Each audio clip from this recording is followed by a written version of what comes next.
26, 27 అధ్యాయం మనం ఉదయకాలం ధ్యానించుకున్నాం. మొదటి సమూయేలు గ్రంథం 28వ అధ్యాయం. అవునా?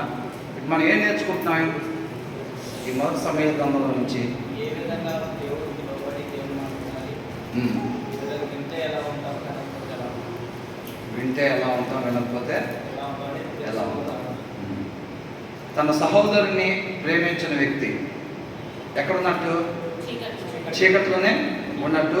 ఆ చీకటి అతని కన్నులకు గుడ్డితనం కలిగజేసింది. తను ఎక్కడ పోతున్నాడో తను తెలియదు. ఇప్పుడు రాజైన సౌలు కూడా తన సహోదరుడైన దావీదుని ప్రేమించట్లేదు. దేవుడు చెప్పిన ఆజ్ఞకు విరుద్ధంగా ద్వేషిస్తున్నాడు కాబట్టి అతని కన్నులకు ఏమైంది? గుడ్డితనం కలిగజేయబడింది. కాబట్టి తను ఏం చేస్తున్నాడో తనకే తెలియని పరిస్థితుల్లో ఉన్నాడు. అంతేనా కదా? దేవుడు మహాకృపను బట్టి మన ముందు ఒక దావీదుని, సౌల్ని, ఇరువురిని ఉంచుతూ ఉన్నాడు.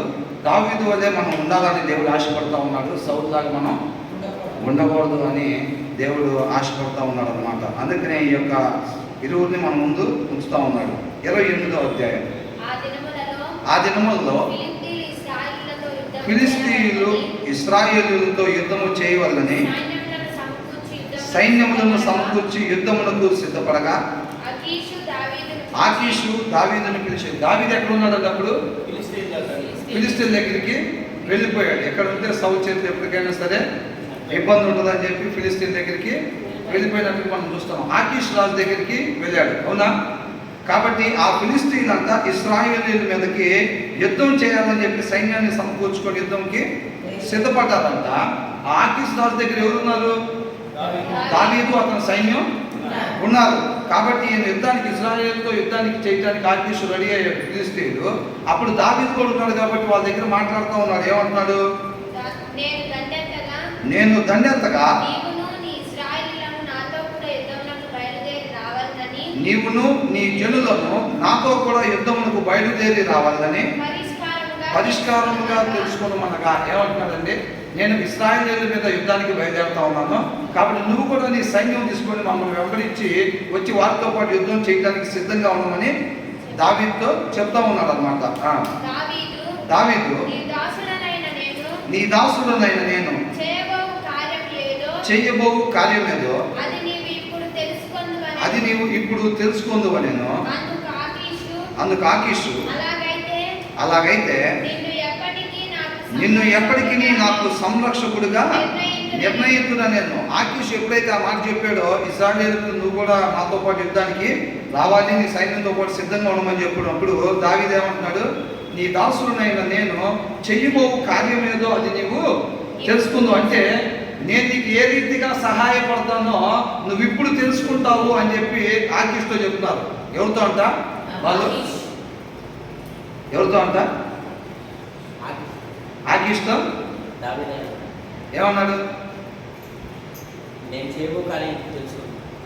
నేను నీకు ఏ రీతిగా సహాయపడతానో ఇప్పుడు నువ్వు తెలుసుకుంటావు అని అంటాడు.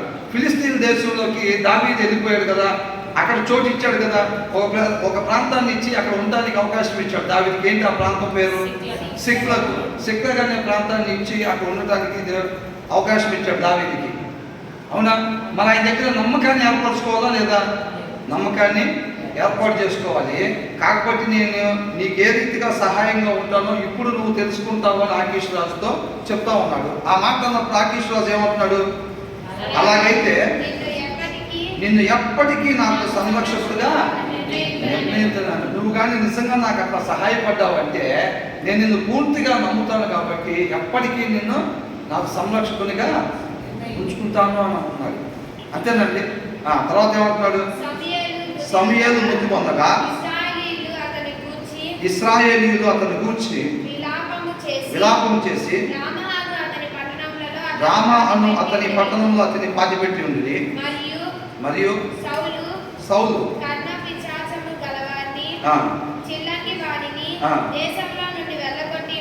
వెళ్ళగొట్టి ఉండేను. ఇక్కడ ఏంటంట? సమూయేలు మృతి పొందారు. మనం చూసాం కదా ముందు అధ్యాయంలో. గొప్ప సాక్షుల జీవితం ద్వారా దేవుడి నామాన్ని ఏ రీతిగా మహిమపరిచాడో సమూయేలు మనం చూస్తూ ఉన్నాం. ఆయన మన ముందు ఎందుకు ఇచ్చాడు దేవుడు? సమూయేలు వలె మనం కూడా ఉండాలి అని ఆయన మనల్ని ప్రేమిస్తున్నాడు కాబట్టి ఆయన మాటలు మన దగ్గరికి పంపిస్తా ఉన్నారు. కేవలం నామకార్థంగా ఉంటే ప్రయత్నం ఏమి కూడా లేదండి. మన జీవితంలో ఆర్థిక స్తోమత కావాలి, ఆరోగ్యం కావాలి, ఆస్తులు కావాలి, పేర్లు ఇవన్నీ కూడా కావాలి. అలాగే మనకి భక్తి కూడా కావాలనుకుంటే ప్రయోజనం ఉండదు. ఇప్పుడు ఫ్యాన్ ఉందనుకోండి, అది గాలి మాత్రమే ఇవ్వటానికి ఉండాలి దాని జీవితం, అవునా? ఇప్పుడు లైట్ అయితే కాంతిని మాత్రమే ఇవ్వటానికి. మనం కూడా ఒక విశ్వాసం ఎలా ఉండాలండి? దేవుని చిత్తం కొరకు మాత్రమే జీవించే వారిగా ఉండాలి మనం, ఆ దాని కొరకు కూడా కాదు. అర్థమైందండి? మన జీవితం ఈ లోకంలో కూడా కావాల్సినవన్నీ మనకి కావాలి, కానీ దేవుని చిత్త ప్రకారంగా మనం అట్లా కాదు. దేవుని చిత్త ప్రకారంగా కూడా కాదు, దేవుని చిత్తం కొరకు మాత్రమే మనం జీవించేవారుగా ఉండాలి. దేవుని చిత్తం తీసి పక్కన పెడితే దావీదు జీవితంలో ఏముంది? ఇంకా ఏమన్నా? ఇప్పుడు యోనాతాను జీవితంలో కూడా దేవుని చిత్తం, ఆయన ఏది చేయమంటే అది చేయటం, ఆయన వద్దు అన్న పని చేయకుండా మా జీవితం మొత్తం అదే. ఆయన మాటని అనుసరించడం తప్ప మా జీవితంలో వేరొక విధానం మాకు ఉండకూడదని వాళ్ళు ఆల్రెడీ ఒక తీర్మానం తీసుకొని ఉన్నారు అన్నమాట. దేవుడు మహాకృపను బట్టి మనం కూడా రక్షించుకున్నాడు కాబట్టి మనం కూడా బాప్తిసం తీసుకున్నప్పుడు తీర్మానం తీసుకున్నాం. ఇక మీద నా కొరకు దేవుడి కొరకు అని చెప్పామా?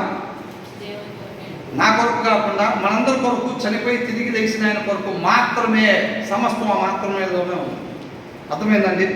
దాని కొరకు మాత్రమే మనం జీవించేవారుగా ఉండాలండి. గాలి మాత్రమే ఇవ్వడానికి ఆ ఫ్యాన్ పనిచేసేదిగా ఉండాలి. దేవుని చిత్తం కొరకు మాత్రమే జీవించేవారుగా మనం ఉండాలి. అప్పుడప్పుడు 2 పాటలు, లేకపోతే అదే ఇప్పుడు ఈ ప్రదేశంలో డ్యాన్స్లు వేసుకుంటా మంచి డీజల్ మ్యూజిక్ పెట్టుకుంటా చెప్పేవాళ్ళు అనేక మంది ఉన్నారు బయట. అట్లా చెప్తే బహుశా ఇది ఎప్పుడో నిండిపోయి ఉండేది అనుకుంటా, అవునా? అట్లా కాకుండా మనం దీంట్లో ఉన్నట్టుగా ఏముంది ఇక్కడ? ఒక వ్యక్తి దేవుడి చేత ఎన్నుకోబడినప్పటికీ కూడా దేవుడి మాట ప్రకారం ఉండాలని ఆశ లేకపోతే, ఆలోచన లేకపోతే ఏ స్థితికి దిగజారిపోయాడు. సౌలు ఆత్మీయ జీవితంలో ఎదుగుతున్నాడా, దిగజారిపోతున్నాడా? ఒక మనిషి ఏ స్థాయిలో దిగజారిపోతున్నాడు చూస్తాం. అదే దావీదును చూస్తే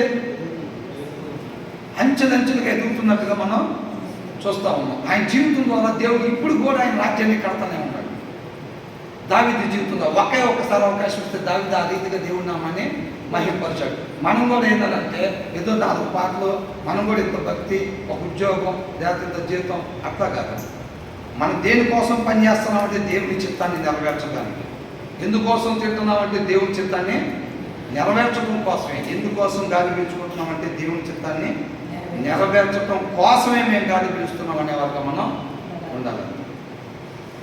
అలాంటి ఒక తీర్మానాలు, నేను కరోనా టైంలో అది దేవుడు మహాకృపను బట్టి మనం అనుకున్నాం కదా, ఉదయకాలంలో ఏమని దావీదు చేసినా, యోనాతాను చేసినా, సమూయేలు చేసినా దేవుడు చేయకుండా వారి జీవితంలో వాళ్ళు స్వతహాగా చేసిందేమి ఉండదు. ఈ భూమి మీద ఏ వ్యక్తి కూడా చెందాడు, పరిస్థితులను జయించేవాడిగా ఉండలేడు. వారి జీవితం మీద దేవుడికి అధికారం ఇచ్చాడు అనమాట. అధికారం ఇచ్చారు కాబట్టి వాళ్ళు ఆ రీతిగా దేవుడి నామాన్ని మహింపరచగలిగారు. అర్థమైందండి? నా కరోనా టైంలో ఒకటే ఉండేది, నాకేదో దేవుడి ప్రేరేపణ, తీర్మానాలు తీసుకోవాలి అంటూ ఉండేవాడిని. అసలు తీర్మానం తీసుకోవడం నాకు కూడా ఫోన్ చేసేవాడిని. లేకపోతే ఇట్లాగా ఏదో మనం ఇట్లా కాదు, అయిపోతుంది, ఆల్రెడీ 35 సంవత్సరాలు పైబడి వచ్చేసినాయి, మనం తీర్మానాలు తీసుకునే వాళ్ళకు ఉండాలి. మనం భయపడుతున్నాం, అమ్మో ఇది కంఫర్ట్ లైఫ్ పోయింది లేదు, తీర్మానం ఏదో చెయ్యాలి కంపల్సరీగా మనం కూడా చెయ్యాలి. ఇట్లా వెళ్ళిపోవడానికి మాత్రం వీల్లేదని చెప్పి నాకు అదే తీర్మానాలు తీసుకో నాకు తెలియదు అప్పుడు అసలు ఇట్లా దేవుడు మహాకృపను బట్టి ఇట్లాగా 4 మాటలు ఆయన పరిచయంగా చెప్పడానికి ఆయన వాడుకోబోతున్నాడు అన్న విషయం నాకు తెలియదు. కానీ అట్లా తీర్మానం తీసుకోవాలి అని లోపల అనిపిస్తూ ఉండేది అనమాట. నేను వాళ్ళతో వెళ్తూ అంటూ ఉండేవాడిని. నాకే తెలియకుండా ఒక 4 మాటలు ఎవరితో ఫోన్ చేస్తే నేను ఆ మాటలు మాట్లాడదామని ఆలోచన చేసి ఫోన్ చేసేవాడిని కాదు. కానీ అది అట్లా ట్రాక్ ఎక్కేసేది. మాటలో ఫోన్ పెట్టేసిన తర్వాత ఏంటి దేవుడు ఎట్లా నడిపించాడు అని అనుకునేవాడిని. అట్లాగా మనం ఏదో సీదాగా ఆదివారం సాయంత్రం వచ్చింది 4 పాటలు ఒక 20 నిమిషాలు వాక్యం ధ్యానించుకోవటం అనేది కాకుండా ఒక బలమైన తీర్మానం మనం తీసుకోవాలన్నమాట. అర్థమవుతుందని ప్రతి ఒక్కరు కూడా అసలు కొంతమందికి ఇక్కడ పిల్లల్ని దయచేసి ఉన్నాడు, గర్భఫలం దేవుడిచ్చి బహుమానం కాబట్టి ఒక దావీదు లాగా, ఒక సమూయేలు లాగా, ఒక యోనాతాను లాగా, ఒక అబీగైలు లాగా అట్లాగా మనం వారిని పెంచేవారుగా ఉండాలి. కాబట్టి ఒక తీర్మానాలు తీసుకోవాలి మనం ఎప్పుడైనా ఆత్మీయ జీవితంలో. నేను ఇట్లా ఉండాలి, అర్థమవుతుందండి. దేవుని నామాన్ని నేను కూడా ఒక దావీదులాగా ఇట్లా మహింపరచాలి. సమూయేలులాగా నా జీవితం ద్వారా గొప్పగా ఒక సాక్ష్యం ద్వారా దేవుని మహింపరచాలని మనం ఆలోచన చేసుకోవాలి, తీర్మానాలు తీసుకోవాలి. ఆశపడ్డ ప్రాణాన్ని దేవుడు తప్పనిసరిగా తృప్తిపరుస్తాడు. ఒక మనిషి చూడండి ఏ స్థాయికి దిగజారిపోతా ఉన్నాడు. సమూయేలు ఏమన్నాడు? 12వ అధ్యాయంలో, నేను ఎవరి దగ్గర ఏమైనా తీసుకున్నానా, ఏదైనా ఉంటే ఏదైనా దగ్గర లంచం తీసుకున్నానా, న్యాయం నాకు కనపడకుండా అన్నాడా లేదా? సాక్ష్యం చెప్పమన్నాడు ఏదైనా ఉంటే ఓపెన్ గా. ఆ రీతిగా దేవుడి నామాన్ని మహిమపరిచాడు. మనం కూడా మనం ముగింపుకు వచ్చేసరికి అటువంటి సాక్ష్యాన్ని మనం కూడా కలిగి ఉండాలన్నమాట. ఇక్కడ ఈ మనిషి చూడండి ఏ స్థాయికి దిగజారిపోయాడు. ఏమంటున్నాడు?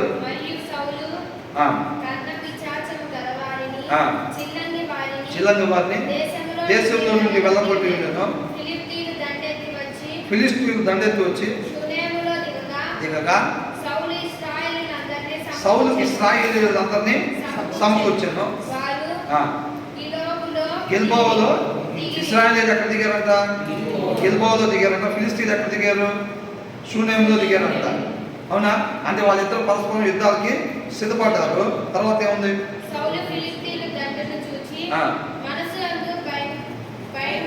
అది ఎప్పుడు జరిగేదేగా.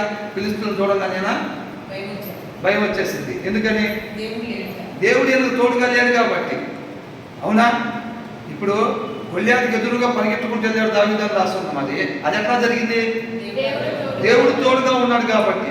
నేను అనుకుంటాను గొల్యాతు ఒకటి కాదు ముగ్గురు పెట్టిన అట్లాంటి రోజు దావీదు ఎదురుండేవాడేమో అనుకుంటున్నాను. అవునా కదా? దేవుడు తోడుగా ఉన్నాడు. యుద్ధం యెహోవాదే, నేను యెహోవా పేరట నీ మీద యుద్ధానికి వస్తానని అంటున్నాడు. కత్తులతో ఈటలతో జయాన్ని ఇచ్చేవాడు కాదు దేవుడు అని అంటున్నాడు. అవునా? నువ్వు వాటిని చూసుకుని వస్తున్నావు. నేనైతే యెహోవా పేరట నీ మీదకి వస్తున్నాను. మనకు ఆ జీవితం కావాలండి. విశ్వాసం ద్వారానే కేవలం దావీదు విజయాన్ని పొందుకున్నట్టుగా మనం చూస్తాం. ఈ లోకాన్ని జయించేది ఏంటంటే విశ్వాసమే. ఆ విశ్వాసమే లోకాన్ని వాళ్ళని జయింపజేసింది అనమాట. ఇక్కడ ఏమంటాడు? ఏనాడు ఫిలిష్తీయులను చూసి భయపడిపోయాడు. ఎందుకంటే దేవుడు ఎందుకు తోడుగా లేడు కాబట్టి. ఏనేంటంటే ఈయన ఇష్టాన్ని నెరవేర్చుకోవాలి. ఏంటది? నేనే రాజుగా ఎప్పటికీ ఉండాలి. అది ఎవరికి ఇష్టం ఉన్నా లేకపోయినా, చివరికి దేవుడికి కూడా ఇష్టం ఉన్నా లేకపోయినా సరే నేనే రాజుగా ఉండాలి. అర్థమవుతుందండి? ఈయన అట్లా అనుకున్నాడు అనమాట. ఈయన అట్లా అనుకుని ఏమంటాడు? ఏ లైఫ్లో ఏంటంటే దేవుడు కూడా అడుగుతూ ఉంటాడు.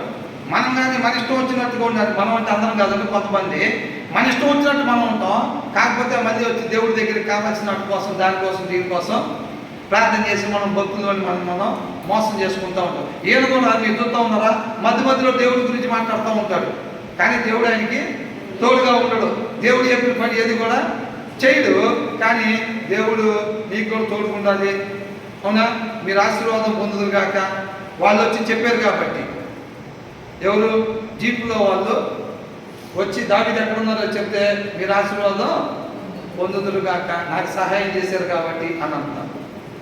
ఈయనకే ముందు తోడుగా లేడు, వాళ్ళకు కూడా తోడుకుండాలని ఈయన చెబుతూ ఉంటాడు. అనేక చోట్ల అదేగా జరుగుతుంది. అవునా? కాబట్టి ఈయన ఇష్టాలు మొత్తం కావాలి, ఓ పక్కన భక్తి కూడా కావాలనుకునే ఒక పరిస్థితి ఇంతే ఉంది. ఆయన చిత్తం నెరవేర్చడం కొరకు మాత్రమే మనం జీవించేవారిగా ఉండాలి. అప్పుడే మనం కార్యాలు చూడగలుగుతాం మన జీవితంలో. అర్థమవుతుందండి? మనం ఇందాక దావీదు జీవితంలో దేవుని చిత్తం తీసి పక్కన పెడితే ఇంకేమన్నా ఏమీ లేదు. దేవుని కొరకు వాడబడిన వాళ్ళందరూ కూడా ఆయన చిత్తం తీసి పక్కన పెడితే మిగతాది ఏమి లేనట్టుగానే ఉంటుంది. కాబట్టి మనం కూడా భక్తి కూడా కాకుండా దేవుని చిత్తం కొరకే మనం జీవించేవారుగా ఉండాలి. ఈయనంతా యెహోవా అసలు ఆయన చెప్పిన మాట ఏమి వినకుండా ఆయన దగ్గర విచారణ అంటే అవసరతల కొరకు. పోయినసారి మనం అనుకున్నాం కదా, ఏటీఎం కార్డు లాగా. ఎక్కడ ఏ పుస్తకం ధ్యానించేటప్పుడు మనం అనుకున్నాం ఏటీఎం కార్డు గురించి.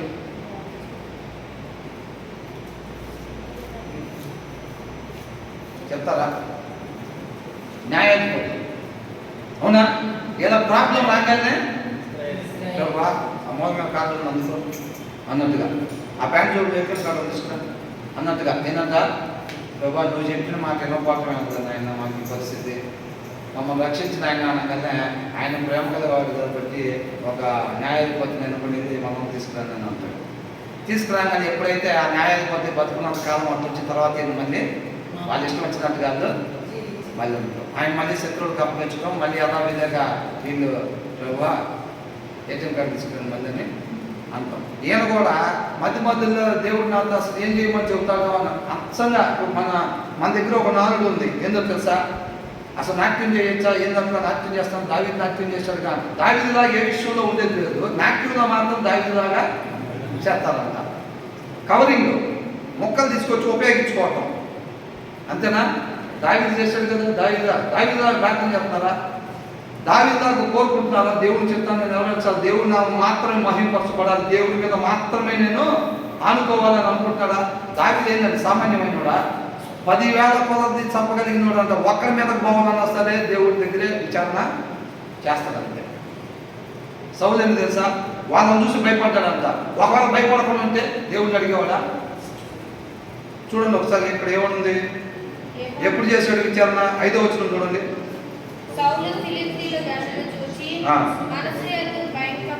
భయకంపము నుండి ఆల్రెడీ అబ్బో అసలు మనం గెలవలేము ఇక్కడ పరిస్థితిని బట్టి, మనం ఓడిపోయేటట్టుకున్నాం.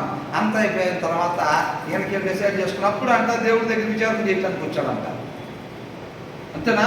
ఈయన ఎందుకు భయపడతాడంట? అసలు 400 మందిని తీసుకుని వెళ్ళి అంతమందిని చంపుతూ ఉన్నాడు కదా దావీదు కూడా అనేక సార్లు. మరి ఈయనకి ఎందుకు రావట్లేదు విజయం? ఫిలిష్తీయులు ఇస్రాయేలు లేకుంటే వాళ్ళ మీద పోయి దావీదు యుద్ధం చేసి జయాన్ని తెచ్చుకుంటున్నాడు. ఈయన ఎంతమందిని తెచ్చాడు? ఇప్పుడు 3,000 మందిని తీసుకొచ్చాడు. అయినా ఏంటంట వాళ్ళని చూడగానే ఏమవుతుందంట? భయం వేస్తుందంట. నేను ఏదైనా చేయగలుగుతానంటే దేవుడిని అసలు అడగడం. నా వల్ల ఏమో అయ్యేటట్టు లేదు, ఇక లాస్ట్ ఆప్షన్ కింద అది కూడా వాడుకుందామని దేవుడి దగ్గర అంతా విచారణ చేశాడు. ఆయన మళ్ళా ఉంటాడా? ఆయన రోషం కలిగింది ఆయన, అంతేనా కదా?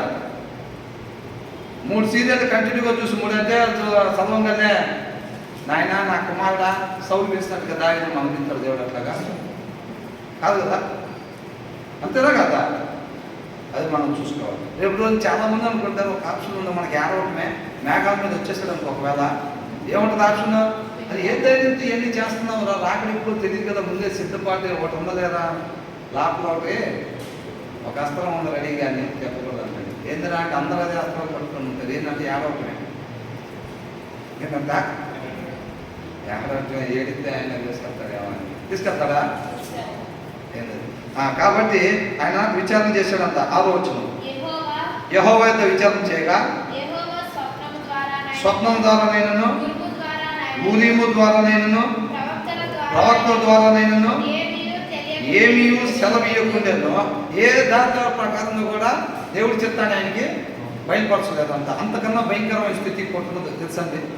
ఇప్పుడు దేవుడికి మనం మొరపెట్టుకున్నప్పుడు ఒక విషయంలో ప్రభా ఇట్లాగా పలానా పరిస్థితి ఉందని ఆయన మరి చేయాలా వద్దా అని ప్రార్థన చేసుకున్నప్పుడు దేవుడు నో అని చెప్తే ప్రభా నీకేం మహిమ కలుగును కాక అన్నారు. ఎందుకంటే ఆయన విషయాన్ని తెలియపరచడమే గొప్ప భాగ్యం. ఆయన ఎస్ ఆర్ నో చెప్పడం అనేదే గొప్ప భాగ్యం. ఇప్పుడు దావీదు ఏమన్నాడు? ప్రభా నువ్వు ఎప్పుడు పారిపోమని చెప్పబాకు, ఏంటి నువ్వు నాకు తోడుగా ఉండి పారిపోమని చెప్తామేంటి అని అన్నాడు దావీదు. ఎప్పుడన్నా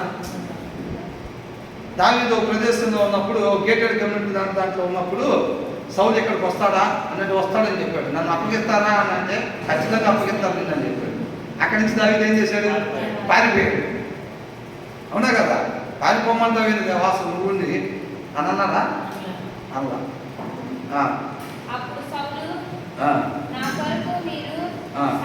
ఈయనకంతా దేవుడు చెప్పిన మాట ప్రకారం ఏమీ చేయడంట. ఈయనకు ప్రాబ్లం రాగానే ఏం చేయాలంట? దేవుడు అంతా స్వప్నం ద్వారా కానీ ఊరియం ద్వారా కానీ పరిగెట్టుకుంటూ వచ్చేసి నువ్వు పలానా దగ్గర నుంచి పారిపోమన్నా లేకపోతే పలానా ద్వారా నుంచి యుద్ధం చేయమని చెప్పేసేయాలంట. అంతేనా? ఈయన ఆశపడుతుంది అదేగా. దేవుడు మాట ప్రకారంగా అసలు జీవించడు. కానీ ఈయనకు ప్రాబ్లం రాగానే, ఈయన ప్రాబ్లం వచ్చిందా లేదా? ఈయన ప్రాబ్లం వచ్చింది, గొప్ప ఆపద వచ్చిందని చెప్పి రాపించాడు దీంట్లో.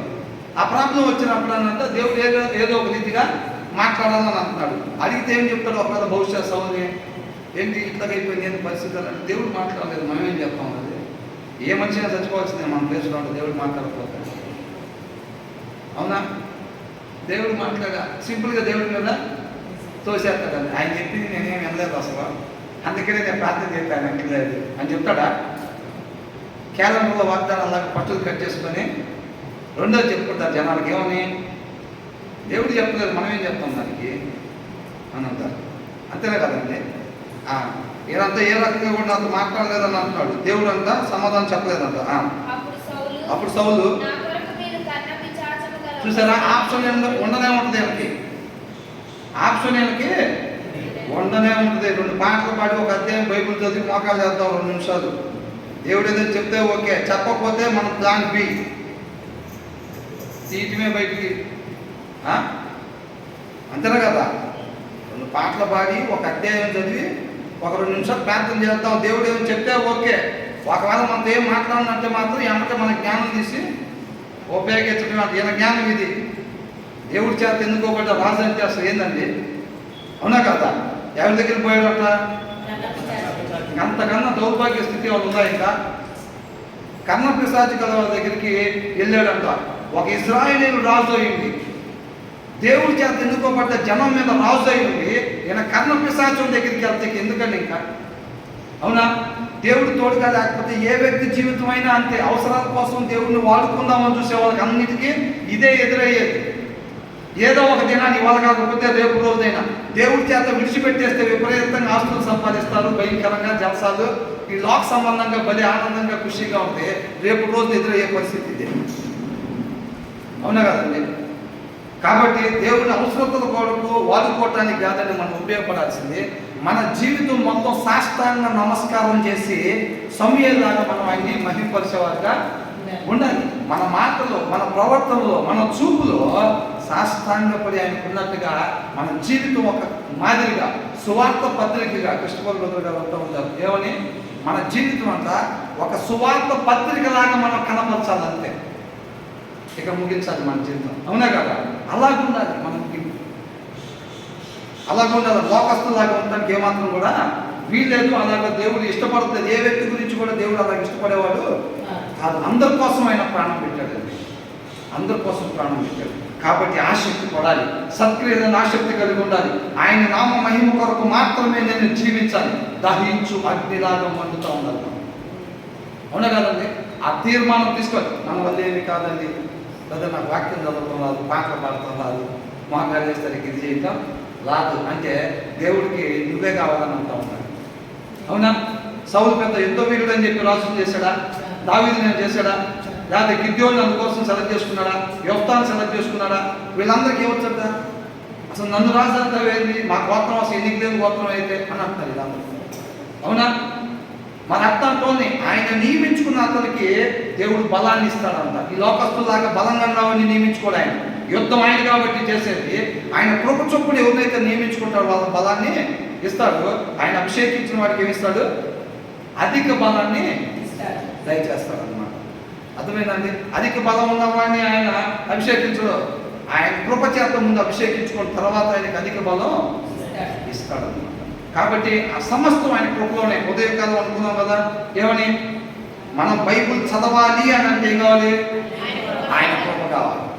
చాలా మందికి బైబిల్ ఇంట్లోనే ఉంటుంది, బైబిల్ చదవట్లేదు తిరుగుతూ ఉంటారు, అటు ఇటు ఆత్మీయత చెబుతూ ఉంటారు. లేకపోతే దేవుడి దగ్గరికి మాత్రం వెళ్ళాల్సిన అడ్రస్ వారు. ప్రభా నీ కృపతో నీ పాదాల చెంత చేర్చుకో ప్రభా.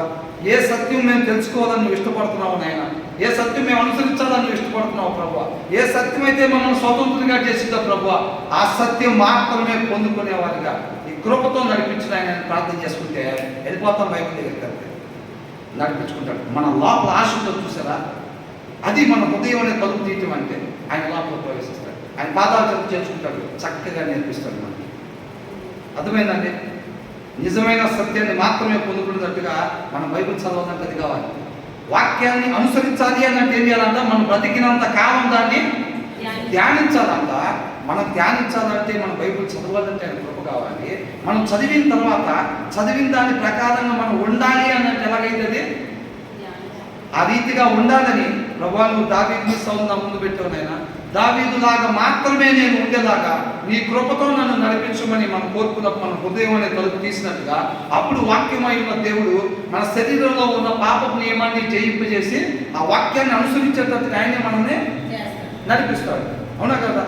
ఇందాక అధ్యాయంలో చూసినట్టుగా ఆ జనానికి దావీదు కనపడకుండా గాఢ నిద్ర కలుగజేయాల్సింది దేవుడే. తన శత్రువు చేతికి దొరికినప్పుడు చంపకుండా పరిస్థితి మీద విజయాన్ని ఇవ్వాల్సింది దేవుడే. తన బాధలన్నింటిలో నుంచి రక్షించాల్సింది కూడా దేవుడే. ఆయన జీవితంలో జీవితంలో సమస్తం దేవుడే చేయాలంటున్నాడు. ఆయన లేకుండా నేను ఏది కూడా చేయలేదు. ఆయన మాత్రమే కాదు, మనం ఎవరు కూడా దేవుడు మన జీవితం లేకుండా ఏ మంచి కూడా చేయలేము మనం. అంతేనా కదండి? కాబట్టి మన వాక్యాన్ని ధ్యానించాలంటే ఆయన కృపను కోరుకోవాలి, దాన్ని అనుసరించాలంటే ఆయన కృపని కోరుకోవాలి, ఆయన పరిచర్యలో మనం వాడబడాలంటే ఆయన కృపని కోరుకోవాలి. సమస్తం ఆయన కృపలోనే దాగి ఉంది. ఆయన కృప లేకుండా ఏ వ్యక్తి కూడా మంచి అనేది చేయలేడండి. అట్టి కృపను మనందరం కూడా పొందుకును గాక. ఆ తర్వాత ఏమంటున్నాడు? నా కొరకు మీరు కర్ణ పిశాచము గల యొక్క స్త్రీని కనుగొనండి. అంటే ఏం కావాలంట? అసలు పేరులోనే ఉంది. ఏముండాలంట? ఒక ఆమె చూసుకొని రండి, ఆమె దగ్గర ఏముండాలంట? కర్ణ పిశాచి అందాం. అర్థమైందండి? అంటే మంచి కాదు, మంచి కాదు.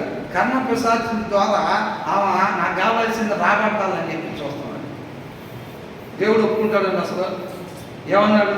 దీని తర్వాత వచ్చిన వాళ్ళు వచ్చి చూడండి, నన్ను ఎందుకు పిలిచావు బయటికి అని అంటాడు సమూయేలు. దేవుడే నిన్ను వదిలిపెట్టి నీకు విరోధంగా ఉన్నప్పుడు నన్ను పిలిచి ప్రయోజనమే ఉన్నాను అంటాడు. సౌలుకి వ్యతిరేకంగా ఎవరున్నారు? దేవుడే ఉన్నాడు. సౌలు గెలుస్తాడండి అసలు?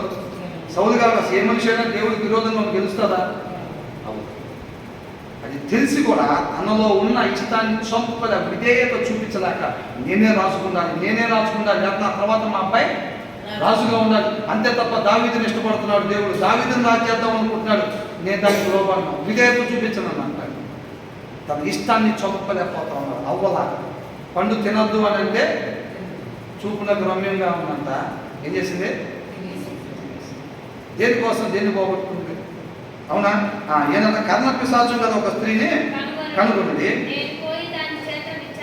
విచారణ చేతునని ఆజ్ఞయ్యగా వారి చిత్తము ఎందోరులో కర్ణ పిశాచం కదా ఒకటి ఉన్నదని అతనితో చెప్పిరి. కాబట్టి సౌలు మారువేషం ధరించి వేరు బట్టలు తొడుక్కొని ఇద్దరు మనుషులను వెంటబెట్టుకొని పోయి రాత్రి వేళ ఆ స్త్రీ యొద్దకు వచ్చి కర్ణ పిశాచము ద్వారా నాకు శకునము చెప్పి నాతో మాట్లాడేటకై నేను నీతో చెప్పు అని రప్పించుమని కోరగా. చూసారండి అసలు ఈ వ్యక్తి ఏ స్థితిలో ఉన్నారండి అసలు? అవునా? ఈయన ఇశ్రాయేల్ దేవుడు అని చెప్పి జనాలు ఎవరు చెప్పకుండా ఈయన ఎవరంటే ఇశ్రాయేల్ దేవుడు, ఇశ్రాయేల్ రాజు అని చెప్తారా? ఈయన గురించి ఈయన పనులు చూసి చెప్తారా? మనం పోయిసారి అనుకున్నాం, యేసన్న గారు ఒక దగ్గర ఉంటే ఆయన ప్రవర్తన చూసాక మీరు క్రైస్తవులు కదా అని అడిగారంట సొసైటీలో. అవును, ఇప్పుడు ఒక సొసైటీలో ఆయన జనాల మధ్యలో బస్ స్టాండ్లో నిలబడి ఉంటే వాళ్ళందరూ తోసుకొని బస్సు ఎక్కుతుంటే వాళ్ళందరూ ఎక్కుతూ ఉంటున్నారంట. అక్కడ ఉన్నాం వచ్చి మీరు క్రైస్తవులు కదా అని అడిగారు. చెబితే కాదు, ఏమన్నా మేము క్రిస్టియన్స్ అండి, మెడలో సిలువను చూసారా,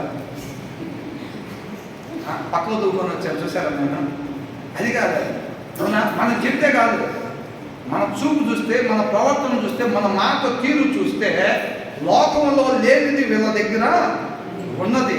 అది ఎక్కడి నుంచి వచ్చింది అన్నది వాళ్ళ క్రీస్తు వైపు. మనకి ఎక్కడి నుంచి వచ్చింది? అది క్రీస్తు దగ్గర నుంచి వచ్చింది. కాబట్టి అది ఎక్కడి నుంచి వచ్చిందని చూస్తే వాళ్ళందరూ కూడా క్రీస్తు వైపు తిరిగేవారుగా ఉండాలంటే.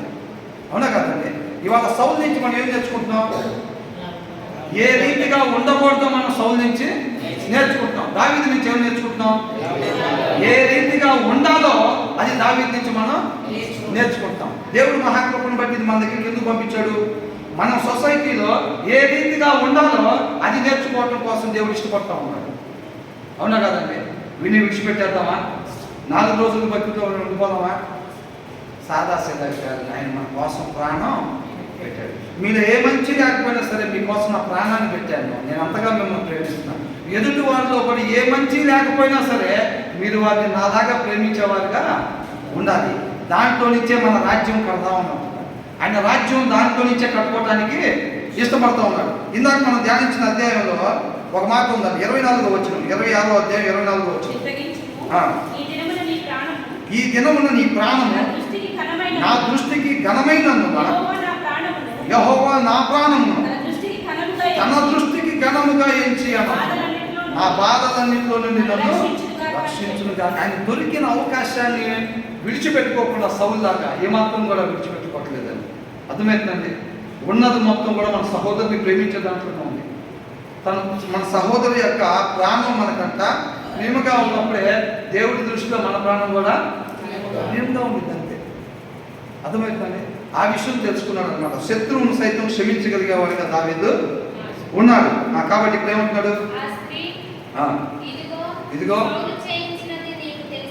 తెలిసినది కాదా?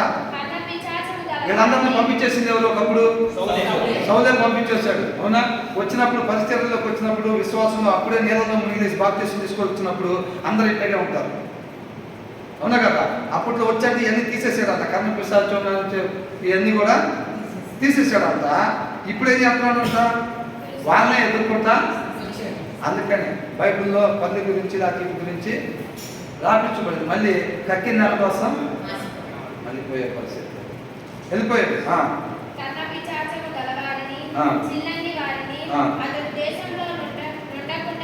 నిర్మూలం చేసిన కదా. కురియొక్కి నాకు మరణమేలా రప్పించబడి అతనితో ఆయన ఏం చేశాడు? మార్గవేషం వేసుకుని వెళ్ళాడు కదా ఆ దగ్గరికి. కాబట్టి ఆమె ఏమంటుంది? ఈ మొత్తాన్ని సౌలరాజు తీసేశాడు కదా, నువ్వెందుకు నా ప్రాణం పోయేటట్టుగా వచ్చి మళ్ళీ చేయమని నాకు చెప్తావు అని అంటున్నాడు. అంటుందేమో అర్థమవుతుందండి. అంటున్నప్పుడు ఆయన ఏమంటున్నాడు? అందుకు సౌలు యెహోవా జీవంతో దీనిని బట్టి నీకు శిక్ష ఎంత మాత్రమును రాదని యెహోవా నామమున ప్రమాణం చే. ఆ మాట అన్నామా ఎందుకు మళ్ళీ ఆ పని చేయటానికి పూనుకుందానంటే యెహోవా నామమున ప్రమాణం చేసేది కాబట్టి ఈ పని నిమిత్తం అయితే నీకు శిక్ష రాదు అని ఆయన చెబుతున్నాడు. ఎందుకు రాదండి? యెహోవా నా ఈయనకు తలవాటు అయిపోయింది. ఏం కాదు. అర్థమైందండి? యెహోవా నామం నీకు ప్రమాణం చేస్తున్నాడు. అసలు ఆ యెహోవా ఏమో తోడుకున్నాడా? ఆయన చెప్పిన మాట ఏది ఇదేది కాదు. గత అవసరానికి వాడుకోవటానికి ఏదో ప్రయత్నం. నీతో మాట్లాడుటకై నేను ఎవరిని రప్పింపవాలని అడుగుగా అతడు సమూయేలుని రప్పింపవాలని అన్నాడు. ఎప్పుడైతే సమూయేలుని రప్పించమని చెప్పాడో అప్పుడే అర్థమైపోయింది ఖచ్చితంగా సౌలు. అవునా? మారువేషం వేసుకొని వచ్చాడు కదా, ఎవరిని రప్పించాలి అనగానే ఏమంటున్నాడు? సమూయేలు అనగానే సమూయేలుతో ఎవరికి పని ఉంటుంది? ఖచ్చితంగా సౌలుకే పని ఉంటుంది. కాబట్టి ఏమంటుందేమా? పిలిచిన తర్వాత వచ్చాడా లేకపోతే పిలవ ముందే వచ్చాడా? ఎవరు పిలవాలని అడిగింది. అనంగానే సమూయేలుని పిలవమని ఆయన చెప్పాడు. చెప్పగానే అప్పటికేం జరిగిందంట?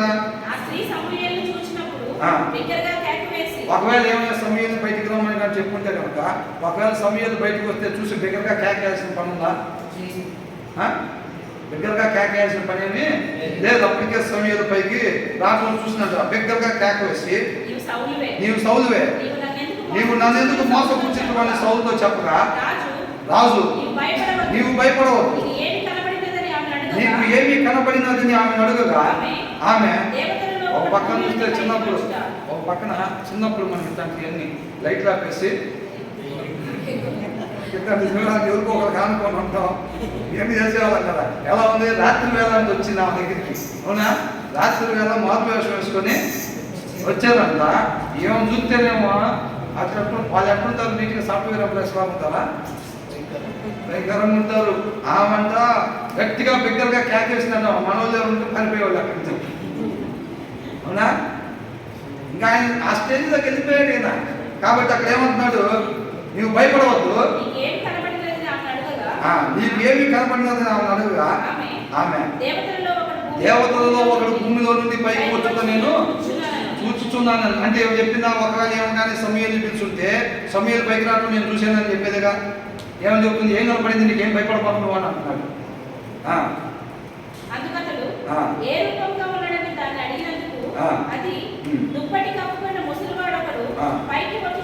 చెప్తున్నాడు ఆయన క్లియర్గా చెప్పాడా? ఏమన్నాడు? సమూయేలు పిలువు నా కోసం బయటకు అన్నాడు. ఏమంతటికి ఏమే పిలిస్తే వచ్చినట్టయితే ఏం సమూయేలు ఎవరు కనపడ్డారు? ఇక్కడ సమూయేలు కనపడ్డాడు అని చెప్పేదిగా. ఏమంటుంది? దుప్పటి కప్పుకున్నా ముసలాత్మ వచ్చుతున్నాడు తెలుసుకొని అంటే సౌలు దగ్గర కొన్ని ఉన్నాయి. ప్రైజ్ గాడ్ బ్రదర్, ఏదన్నా praise God brother, praise God sister. మనం కూడా ఏంటి చర్చిలోకి రాగానే praise God brother, praise God sister. ఒకవేళ పాస్టర్ గారు చూడకపోతే ఇందా ప్రైజ్ గాడ్ అని చూడకపోతే మళ్ళీ రెడీగా ఇద్దరుగా ప్రైజ్ గాడ్ చూసిందాక ఉమ్మని అంటే మళ్ళీ దేవుడు చెప్పింది ఏం చేసే పని ఉండదు. మేకప్ గురించి దేవుడు ఒకవేళ చెప్పాడు మాట్లాడాడు అనుకో, అవునా? అది మేకప్ చేసేవాళ్ళు అయితే ఒప్పుకుంటారా? దాని రోజు మాత్రం చెప్పగాక నేను అదొకటే దాచిపెట్టుకున్నాను అట్లా. ఇసుక దేవుడు ఎన్ని దాచిపెట్టుకున్నాడు? ఒక్కటే దాచిపెట్టుకున్నాడు, అదే నాశనం చేసింది. అవునా? సౌలు ఎన్ని దాచిపెట్టాడు? ఒక్కటే. ఏంటది? ఈ రాజ్యం తప్ప నా దగ్గర ఏం తీసుకోగలుగుతాడు దావీదు అని అనుకున్నాడు. ఆ ఒక్కటే నాశనం చేసింది. మనం కూడా ప్రభా ఒక్కటే ప్రభా, చాలా తీసేసాగా. ఏంది? చాలా తీసేసాగా ప్రభా. ఆ సీరియల్స్ ఒక్కటే, అది కూడా పెట్టవా? ఆ ఒక్కటే ప్రభా అని అంటున్నానంట. ఏమంటున్నాడా?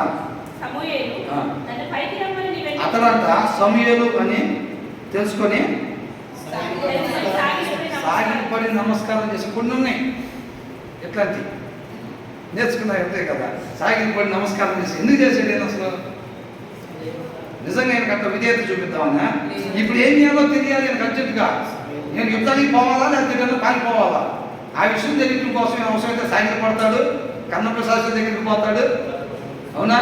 ఏదైనా చేస్తాడు. అవసరమైతే యెహోవా నామమున ప్రమాణం చేస్తాను, నీకేం ప్రార్థన లేదని అంటున్నాడు. అసలు ఈయనకే తోడుగా లేడు. ఏంటి యెహోవా నామమున ప్రమాణం చేస్తాను, నీకేం ప్రార్థన ఉండదు అంటున్నాడు. చూసారా?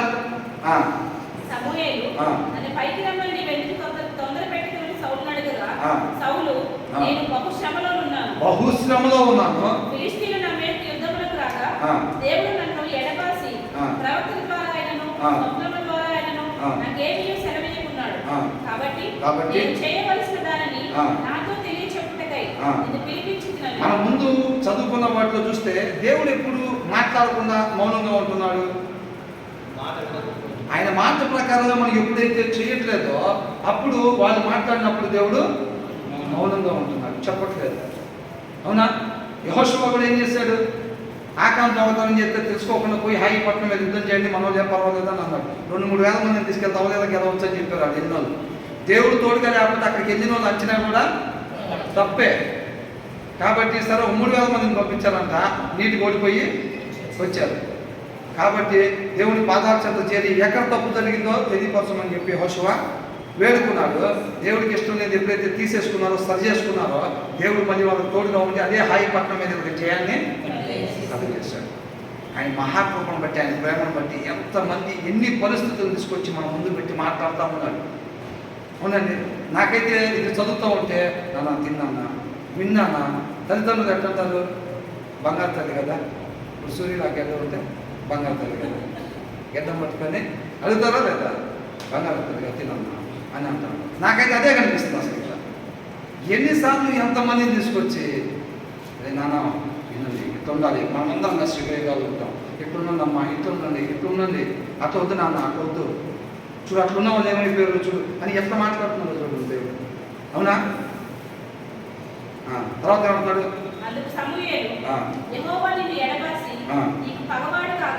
చూసారు ఏమంటున్నాడు? యెహోవా నిన్ను ఎడబాసి. అంటే సౌలుకి పగవాడు ఎవరంట? దేవుడే. ఆయనకి జయం ఎక్కడదంట అసలు? నన్ను అడగటం వల్ల ప్రయోజనం ఏముందని అంటాడు.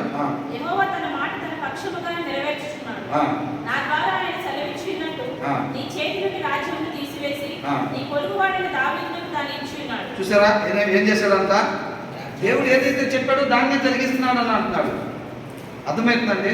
మనం దాన్ని వదిలిపెట్టేస్తాం. ఆయన చెప్పిన మాట వినకుండా ఎందుకు ఇట్లా జరిగిందని అనుకుంటాం. వాళ్ళు కూడా ఏమనుకుంటున్నారు? న్యాయాధిపతి గ్రంథంలో కూడా ఒక్కొక్కసారి వాళ్ళు తెలుసుకోవడం కోసం ఎన్ని సంవత్సరాలు పట్టింది? 18 సంవత్సరాలు పట్టింది, 20 సంవత్సరాలు కూడా పట్టింది. వాళ్ళు తెలుసుకోవడానికి.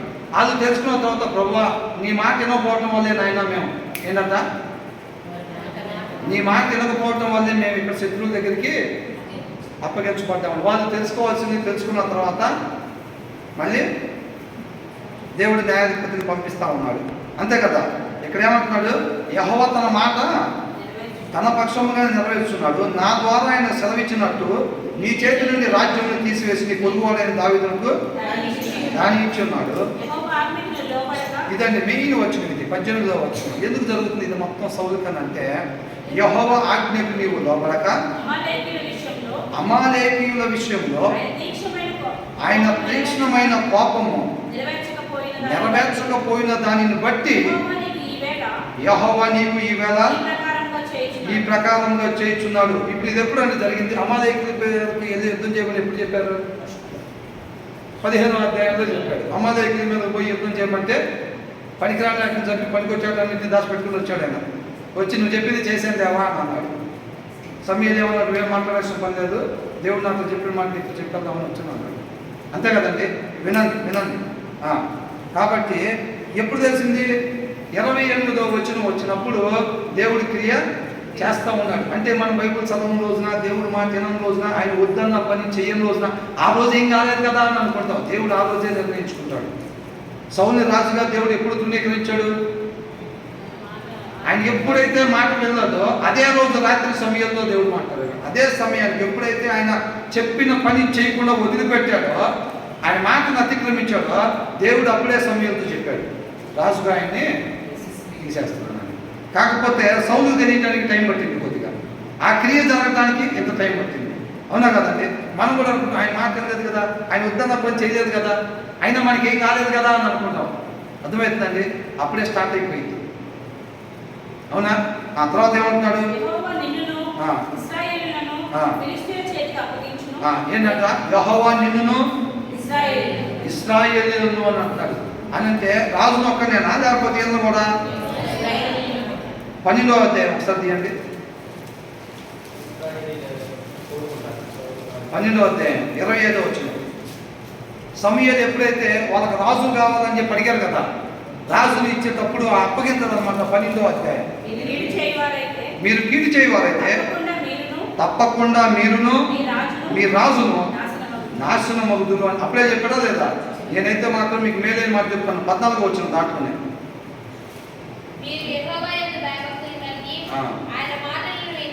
మీరు యెహోవా యందు భయభక్తులు కలిగి ఆయన మాటను విని ఆయనను సేవించి ఆయన ఆజ్ఞను భంగం చేయక ఇద్దరు అంట. ఏంటంటే రాజు కూడా అనుసరించాలా లేదా? ఇద్దరుగా మీరు అనుసరించినట్లయితే నీకు క్షేమము. యెహోవా మాట వెనుక ఆయన ఆజ్ఞను భంగం చేసి ఎడలా యెహోవా హస్తము మీ పితరులకు విరోధంగా నిన్నట్టు మీకును.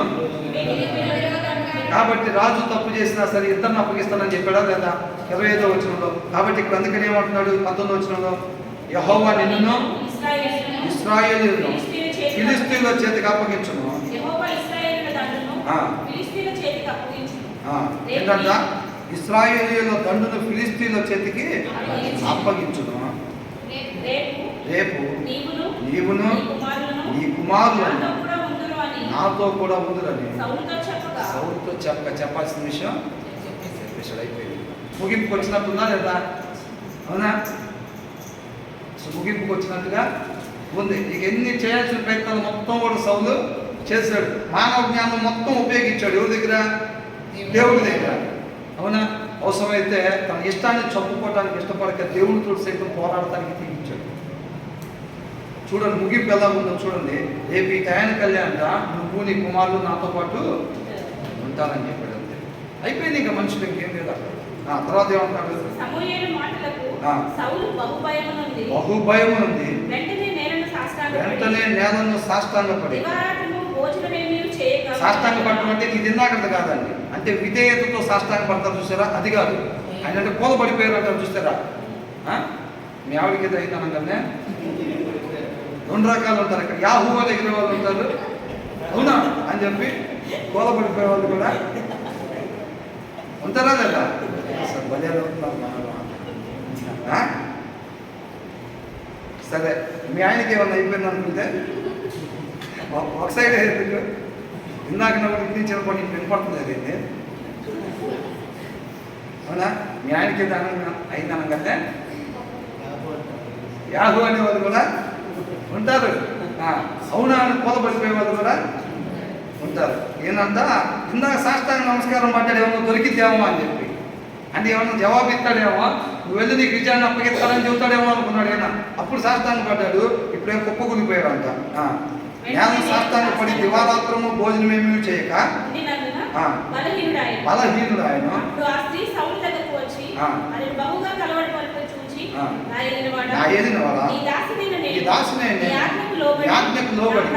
నా ప్రాణము నా చేతిలో పెట్టుకొని నీవు నాతో సెలవిచ్చిన మాటలను విని అట్టు చేసి ఇప్పుడు నీ దాసినైన నేను నేను నీకు ఇంత ఆహారం వడ్డించుదును. నేను నీకు ఇంత ఆహారం వడ్డించుదును. నీవు భోజనం చేసి ప్రయాణం అయిపోవుట బలము తెచ్చుకొని అతనితో చెప్పగా అతడు ఒప్పక భోజనము చేయమని. ఇంకేం చేస్తాడంటే రేపు ఈ టైం కదే వచ్చేసి దేవుడి దగ్గర నుంచి మన సమయాలు మాట్లాడుతున్నట్టు ఎవరు మాట్లాడినట్టు దేవుడు మాట్లాడినట్టు ఎంత తేడా ఉన్నది దాంట్లో. ఇశ్రాయేలీయులకు ఆధారమైన వాడు నరుడు కాడు, ఆయన అబద్ధం ఆడడు, పశ్చాత్తాపడంటే ఆలోచనని మార్చుకోడంటే. ఒక్కసారి ఆ మాట సమయాల నోట్లోంచి డెలివరీ అయినప్పుడే ఈయన కుప్పకూలిపోయాడు. అర్థమవుతుందండి. ఆయన తదిపేస్తే తీసేవాళ్ళు ఉన్నారా? ఇప్పుడు వాళ్ళు కొట్టే ప్రభా నీ పరిస్థితి ప్రయోజనం ఉందా? ఎన్నిసార్లు దేవుడు కృపను బట్టి దావీదును ముందు పెట్టి అట్లా కాదు ఉండాల్సింది, నా చేతికి దొరికినా సరే దావీదు వదిలిపెట్టాడు అని చెప్పి తెలుసుకోవాలి కదా, దేవుడిని ఆశ్రయించాలి కదా. అనేక మంది ఏం చేస్తారు, తన సొంత జ్ఞానంతో జయిద్దామని చూస్తూ ఉంటారు పరిస్థితిని. అది ఏ ఒక్కరు కూడా అయ్యే పని కాదు. నేను అలా ఉండకూడదు, ఇలా ఉండాలి, నేను అలా ఉండకూడదు, ఇలా ఉండాలి, ఇలా ఉండగా దేవుడిని ఆశ్రయించాలి. మనం దేవుడు కృపను కోరుకుంటే పరిస్థితుల మీద మనం జయాన్ని పొందుకోగలిగే వాళ్ళు ఉంటాం. దావీదు లాగా సౌలు కూడా ఏమంటున్నాడు, నేను ఎప్పుడు నిన్ను ఇంకా వెంబడించను, నిన్ను మరణం అయిపోవాలని చెప్పి నేను కోరుకోనని అంటున్నాడు. మళ్ళీ వాళ్ళు వచ్చి చెప్పగానే ఈటు తీసుకొని మళ్ళీ బయలుదేరుతున్నాడు. ఎందుకని? దేవుణ్ణి ఆశ్రయించాడు. కానీ దావీదు ప్రతి విషయంలో దేవుణ్ణే ఆశ్రయించేవాడుగా ఉంటున్నాడు. కాబట్టి ఇక్కడ ఏమంటున్నాడు, భోజనం చేయను అంటున్నాడు. అయితే అతని సేవకులు ఆ స్త్రీతో ఏకమై ఆలకించి నేల నుండి లేచి మంచం మీద కూర్చున్నాడు. ఆ స్త్రీ దాన్ని తీసుకొని త్వరగా వధించి పిండి తెచ్చి పిసికి పులుసు లేని రొట్టెలు కాల్చి తీసుకొని వచ్చి సౌలునకును అతని సేవకులకు వడ్డించగా వారు భోజనం చేసి లేచి ఆ రాత్రి వెళ్ళిపోయేది. చూసారంటే సౌలు జీవితం ఎట్లా అయిపోయిందండి. దేవుడు తోడుగా లేకపోతే ఎలా ఉంటుంది? తన జ్ఞానం మొత్తం ఉపయోగించినట్టు మనం చూస్తున్నాం, అవునా? అయినా సరే రక్షింపబడ్డా లేదు. ఉండే కొద్దికి భయంకరమైన స్థితికి చేయకూడని పనులు కూడా చేయడానికి సిద్ధపాటు అయిపోతా ఉన్నాడు, అవునా కదండి? దావీదు చూస్తే అంచెలంచెలుగా ఎదుగుతూ ఉన్నాడు, దేవుడి నామాన్ని గొప్పగా మహిమపరుస్తూ ఉన్నాడు. తన జీవితంలో దేవుడు ఇచ్చిన ఏ ఒక్క అవకాశాన్ని కూడా విడిచిపెట్టుకోకుండా ఉపయోగించుకుంటూ ఉన్నాడు దావీదు. దేవుడి మీద మాత్రమే ఆధారపడేవాడుగా ఉన్నాడు. దావీదు జీవితంలో ఒకటే విధానం. మీ జీవిత విధానం ఏంటి అని అంటే, వాక్యాన్ని అనుసరించడమే మా జీవిత విధానం తప్ప రెండో విధానం మా జీవితంలో ఉండదు, ఉండకూడదు. అంతే. మన తీర్మానాలు కూడా అంతే ఉండాలి, అవునా? ఎంతమంది ఇష్టపడుతూ ఉన్నారు అట్లా తీర్మానం తీసుకోవడానికి? ప్రభువా నీ చిత్తం కొరకు మాత్రమే నేను జీవించాలి అనుకున్నాం కదా. 119వ దావీదు కీర్తనలో ఏమనుంది, నీ ఆజ్ఞలను నీ కట్టలను గైకొనుటకు మాత్రమే నేను నన్ను బ్రతికింప చేయమనుంది, అవునా? ఎందుకోసం బ్రతికింప చేయాలంట? ఆయన ఆజ్ఞలను ఆయన కట్టడలను గైకొనటానికి మాత్రమే మనం బ్రతికేవారుగా ఉండాలంటే. కాబట్టి మన అవసరం నిమిత్తము వీటి కోసం అని చెప్పి మనం అన్యులు అట్లాగే చేస్తారు కదా. అన్యులు ఏం చేస్తారు, ఈ లోకంలో వాటికి కావాల్సిన వాటి కోసం కావాలని చెప్పి అయ్యి తీసుకుని దానికి పెడతా ఉంటారు. ప్రయోజనం ఉంటుందా? లేదు. ఎందుకని నాకు ఇంకా ఉండిపోయారు?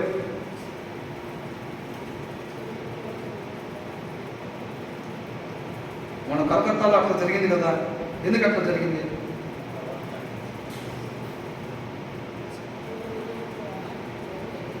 ఈ మూల మీద చీకటిగా ఉంది, ఎందుకంటే ఏం చెబుతాం? ఆ మూల మీద లైట్ పనిచేయట్లేదు అన్నాను, అవునా? మనం ఈ లోకానికి ఏంటంట వెలుగు. వెలగాల్సిన వారు వెలగాల్సిన రీతిలో ఆత్మీయంగా వెలగపోవటం వల్ల ఆ ప్రదేశంలో చీకటి ఉంది. వాళ్ళకి ఎవరు వాక్యం చెప్పలేదండి. ఆ మనుషులు ఎవరైతే చేశారో తన సహోదరుని ప్రేమించమంటే ద్వేషించారు. చూసారా? ఇక్కడ సౌలు కూడా ఏం చేస్తున్నాడు? ప్రేమించమంటే ద్వేషించాడు. అతను చీకట్లో ఉన్నాడు, అతని కన్నులకి గుడ్డుతనం కలిగేప్పుడు తాను ఎక్కడికి పోతున్నాడు, ఏం చేస్తున్నాడు తనకే అర్థం కావట్లేదు. వాళ్ళ సువార్త చెప్పాల్సిన బాధ్యత ఎవరి మీద పెట్టాడు దేవుడు?